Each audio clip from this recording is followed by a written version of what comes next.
Lifeless. I unbuckled her seatbelt and pulled her out. Again, this is Health Tip Rap Songs by Paul Beckman, Polyrainbow Song. I'm creating songs as an oral commentary about the show, The Doctors. I'm recording the show now.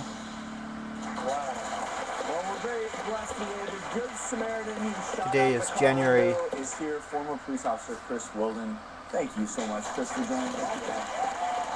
We just watched that news story, which is obviously January 26, 2012. Thursday. But in that moment, Chris, and you came upon that car, you were the first one into the water. What was going through your mind at that time? We came around the corner. We noticed the van was up on top of the bridge. I looked underneath the bridge where I saw the car upside down. I jumped off the running boards of my dad's truck, started running towards the river where I saw the driver, Mr. Anderson, in the water, screaming, "My kids, my kids, my kids." I took off my jacket, remember thinking that this is going to be cold, got in the water. I reached underneath the water and I felt both the passenger side windows, they were rolled up. I tried pulling on the doors and the doors wouldn't open. I pulled out a handgun that I had on me, pushed it underneath the water as far down as it would go up against the glass, and when it stopped, I figured that's where the glass met the window frame. Angled it just slightly, figured if the bullet goes in, it's going to have to travel 1.5 to 2 inches and lodge in the ceiling. So you sort of figured that out, that firing it this way, you're not going to end up shooting somebody in the vehicle. Yeah, and once the window broke, then how did you get the kids out? After I shut up the window, I started reaching up inside of the vehicle, trying to grab arms, legs, clothing, hair, anything I could grab onto, and I didn't feel anything. I was about to crawl in through the open window. I looked behind me, and that's when I saw another 8 or 10 people coming down the banks. We all got up against the side of the vehicle. We just started pushing on the car, pushed it out. I don't know if any of us thought we were going to be able to do that. Speaking with Trooper Rawlinson, he says the car weighs about 3,500 to 4,000 pounds, plus another 1,000 pounds of water in it. We knew the kids were coming out. We were going to get them out. We don't know how, but we were going to, and that just happened to work. Oh, that just must give you a great feeling now. Did you learn anything from this to teach your family, and your kids? Actually, about 2 days after the incident, I went down and I bought glass breakers and seatbelt cutters for everybody in our family. Better to have it and not need it than need it and not have it. And you are absolutely right. We've talked about it on the show before, these rescue me.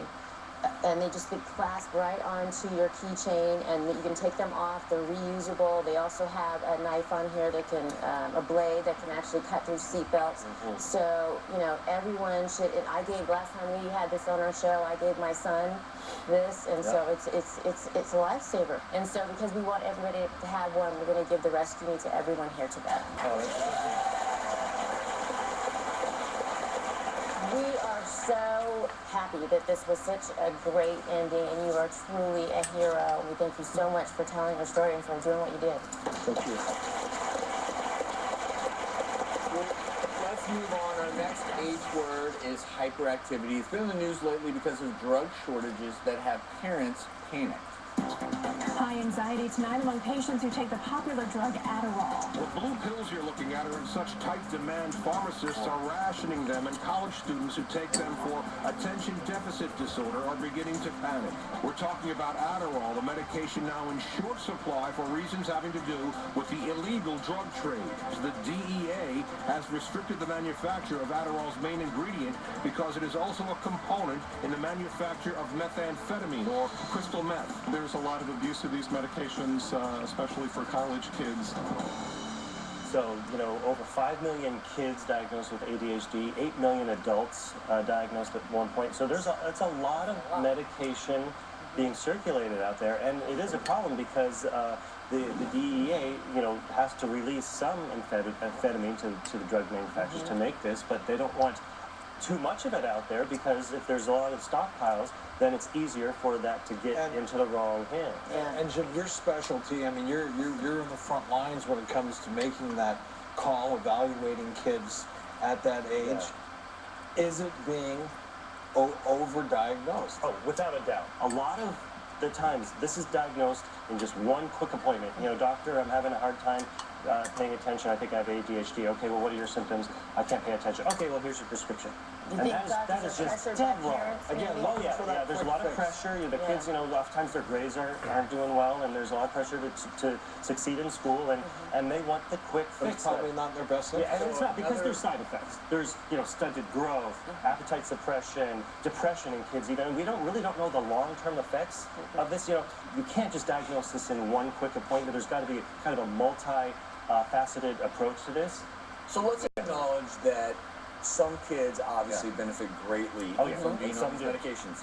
In some cases, maybe they don't need to be on medicines. What are things that parents can emphasize to their kids to do if they're trying to avoid these medications? Right, and that's a talk I have with my parents when we do diagnose that. And it's easy, it's not rocket science. Simple 5 to 10 to 20 minutes of exercise in the morning before school. Even if you can walk to school, that can make a huge difference in how you pay attention. If you eat better, omega-3s, omega-3 oil supplements, or eating a lot of fish, has a huge impact on how your brain works. Sugar, with these parents, I say, okay, if we're going to start the medication, before that, I want you to try at least 2 weeks of not a no sugar diet, but just a normal, healthy diet. You know, just cut out all that extra sugar, soda, juice, cookies, all the stuff that kids really don't need all the time. Cut it way down, and many times I get a call a week later from the parent, hey, Dr. Jim, we fixed the problem. I don't need the prescription. We're good. I want to move on. Our next H word almost always gives people an unsettled feeling. Can't do something else. It's over. What do you mean it's over? You can't do this anymore. It can't be over. How can you be telling me? We just started. Does recurring hyperventilating cause long-term side effects? Oh my goodness. I like the way that question was presented. I know, and you know, interestingly, women tend to hyperventilate a lot more than men. Emotional stress, other things like physical stress, anxiety, panic attacks, fever. Some medicines, asthma and emphysema can also bring this on. Some rare cases of head injury. So there's a lot of things that can, you know, do this. If it's persistent, you definitely need to speak with your doctor about it. Well, and the question was, does hyperventilating over the long term cause health problems? The question is, why is it happening? And I see a lot of this, believe it or not, in the emergency department. Hyperventilating often does accompany panic attacks, etc. And when you hyperventilate, it has a true physiologic response in the body, which acutely is not necessarily good. So as you begin to hyperventilate, you're breathing too fast. As you're breathing too fast, your heart rate increases. As your heart rate increases, a lot of things are changing in your body because your heart's beating faster, you're breathing faster. What you're doing is you're breathing out too much CO2, too much carbon dioxide. So the carbon dioxide level drops and your pH level goes up. You can get some vasoconstriction, constriction of your blood vessels. What happens then? Tingling in your hands. You may start to feel tingling in your legs and your feet. And then, of course, as we saw in that tape piece, you can get very dizzy because as you're blowing off all that carbon dioxide, it does wreak havoc with what your pH should be in your bloodstream. If you continue to hyperventilate, you could even pass out. That's why you've seen it on airplanes. As people hyperventilate, they bring you a bag, and the idea is as you're breathing out carbon dioxide, you're actually breathing some back in. And this is something that theoretically could work if you're having nothing but a hyperventilation episode. In the ER now, if you make the diagnosis, you rule out heart problems, respiratory problems, you give them a brown paper bag. You know what? I actually do. I try to do a little bit more of what Dr. Lisa is going to describe because I'm not a big fan of handing bags to people and just say, just keep breathing in the bag. You're good. I'll be back in an hour. Really? Okay. You know, you don't want someone to. But there's other things you can practice, like trying to blow, like you're blowing out a candle. Just put your two lips together and blow. Closing one nostril, and that may help as well. Breathe slowly, one breath every 5 seconds. And try doing the belly breathing, so breathing from your abdomen. So a lot of just controlled breathing, exactly. But we can't express enough. If it's, you know, you need to find the problem, you need to check with your doctor if it persists. Well, coming up, the best ways to get rid of hemorrhoids, a hoarse voice, even hip pain. More H words when we come back. coming up. This is a vein, a hemorrhoid's a vein, but it has its own veins that supply it. So what you basically do is you strangle it with a little mini rubber band. And you don't want to put the rubber band on yourself. No, you don't. No, you don't. And later, Hair transplants are essentially a four-step process. Taking the tissue out, dissecting the tissue, making the incisions, and then planting the grafts. coming tomorrow. Revealing glowing health secrets that you can't afford to be without. From glow sticks to glowing cocktails. What's safe and what isn't? Then, get a good night's sleep without a pill. So you decided to do this experiment to improve your sleeping patterns? The effects were profound. Plus, find out why cardboard and duct tape are safety necessities and the dangerous condition the sun could be putting on your eyes. All new on The Doctors. That's tomorrow. And then on Monday, the one thing you need to do that releases powerful, natural, mood-enhancing drugs called endorphins. All new on The Doctors. A song by Paul Beckman, Paul Rainbow Song. Hi there, this is me. Hello. We're going to do a quick song.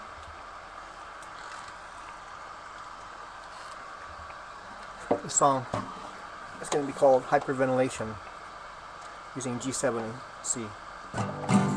Created January 26, 2012.